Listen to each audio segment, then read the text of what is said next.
नमस्कार, मी रामदास सुटे ATC या रँकवर काम करत आहे।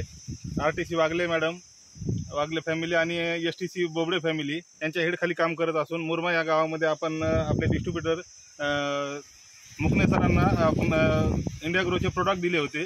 सुरुवातीपासून त्यांनी आपलं प्रोडक्ट वापरलेले आहेत आणि आपण पाहू शकता की ऊसाची क्वालिटी कशी आहे, ऊस किती पोचलेला आहे आणि फुटवे किती जबरदस्त आहेत।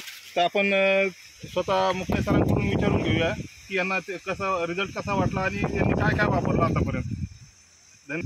नमस्कार, मी रामेश्वर मुकणे। मी रोपाची लागवड करायचं ठरवलं होतं।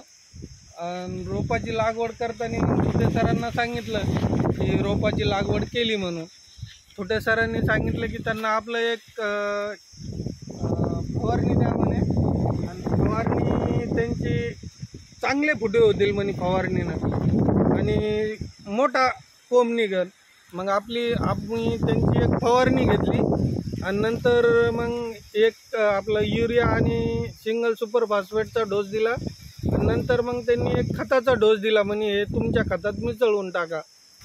मी फवारणीमध्ये ग्रो मॅजिक, ओलिव्ह आणि MI स्प्रे वापरलं आणि नंतर त्याच्यासाठी परत एक सरांनी खत दिलं होतं खताच्या डोसमेंट टाकायला।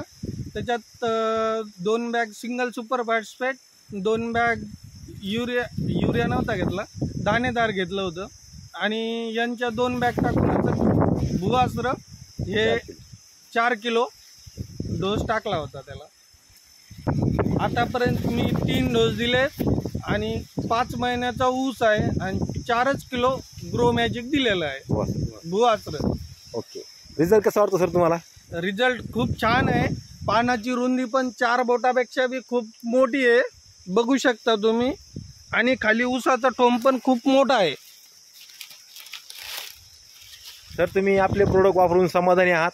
हो सर, मी आणखीन 1 एकरला वापरलं नाही, मला पश्चाताप झाला की मी त्याला पण वापरायला पाहिजे होतं। अच्छा, मग आता तुम्ही तर वापरणार, तुमच्या जवळच्या लोकांना पण मी आता माझ्या जवळच्या लोकांना पण सांगणार आहे आणि मी जवळच्या लोकांना सोयाबीनसाठी आणून ठेवलेलं आहे। वा वा वा। आणि त्यानंतर माझ्या दोन्ही साईडनं ऊस आहे, परत मी ते टाकल्यानंतर डुकरं माझ्या ऊसात दोन्ही साईडला डुकरं आलेले पण माझ्या ऊसात येऊन गेले पण कुठं नाश केलेला नाही।